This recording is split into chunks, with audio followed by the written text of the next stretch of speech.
हाथ जोड़ अर्जी करूं, धरूं चरण है शीश, शासकांग से हो खड़ा मैं तो मांगू गुरु चरण आशीष।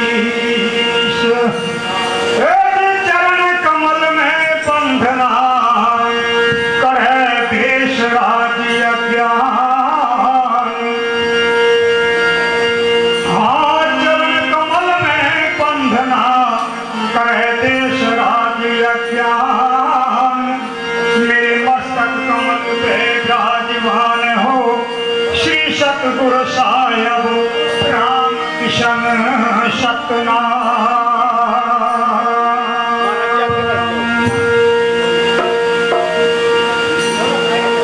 गुरु प्रेमियों,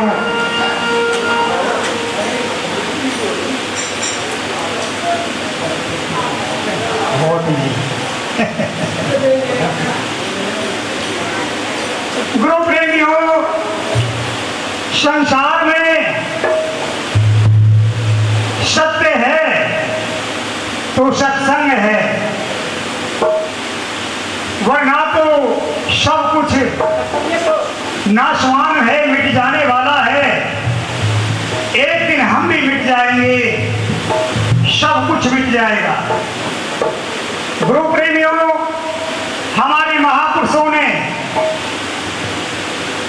84 लाख योनि बताई हैं कि हे मानव, अगर तूने परमात्मा को ग्रहण नहीं किया, उस मालिक का भजन नहीं किया, उस परमात्मा का सुमरन नहीं किया, तो तुझे लख 84 में जाना पड़ेगा। तुझे लख 84 से कोई नहीं बचा सकता। ऐसी कोई शक्ति नहीं है कि जो तुझे लख 84 से बचा सके। ऐसी शक्ति है तो एक नाम है, शब्द है, गुरु की शरण है। गुरु की शरण में जाके नाम जप तो तुझे लख 84 से मोक्ष मिल सकता है। गुरु प्रेमियों, लख 84 क्या है? देखिए, हमारे तुम्हारे सामने मौजूद है। एक मानव की जूनी से अलग जितनी भरवी जूनी है, सब लख 84 में है।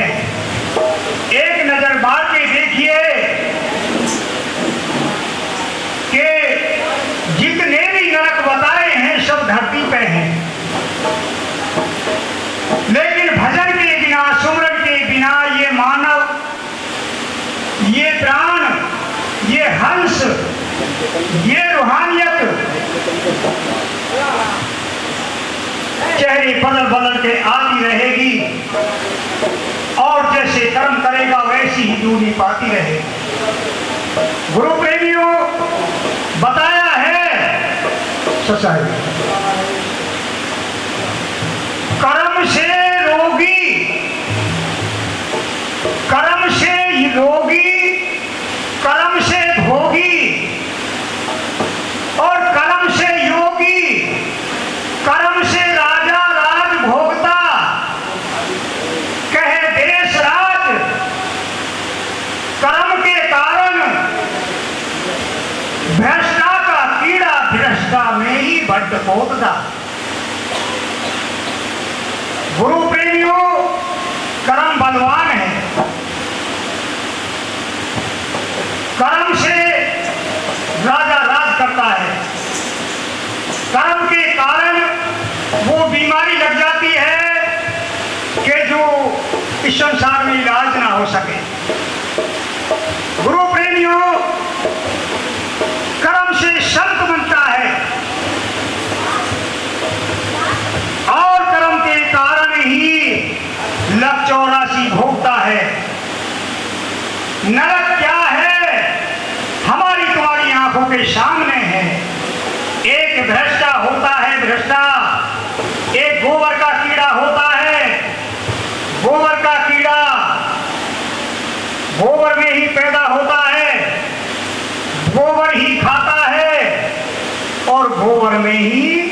अपना घर बना लेता है। ये गुरु प्रेमियों नरक है।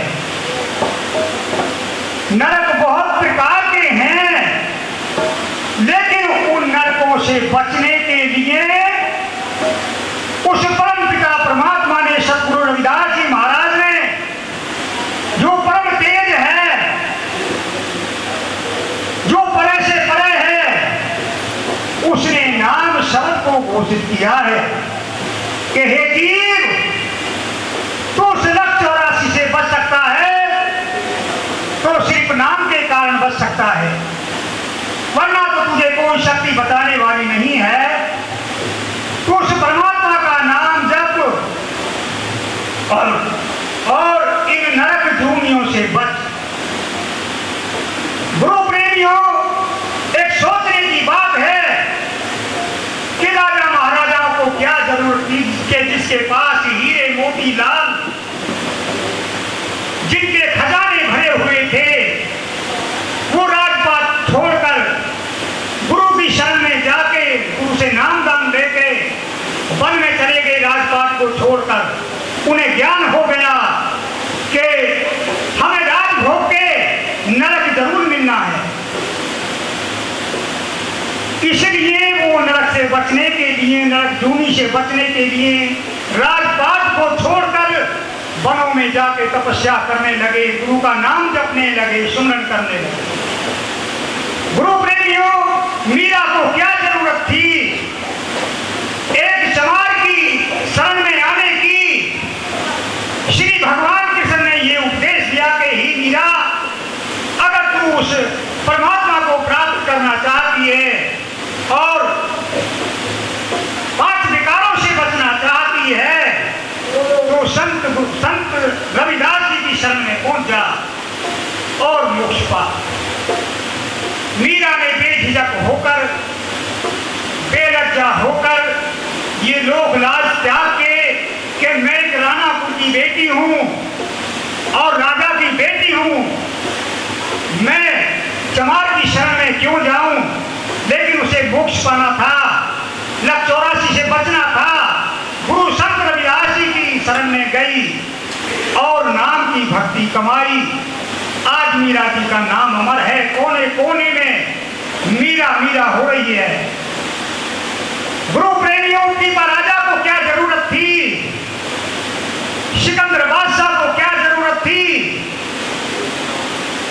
गुरु प्रेमियों, सिर्फ इस नरक जूनी से बचने के लिए वो गुरु की शरण में गए और नाम जपा। प्रेमियों, ज्यादा ना कह के मैं थोड़ा ही एक शब्द जरूर कहूंगा।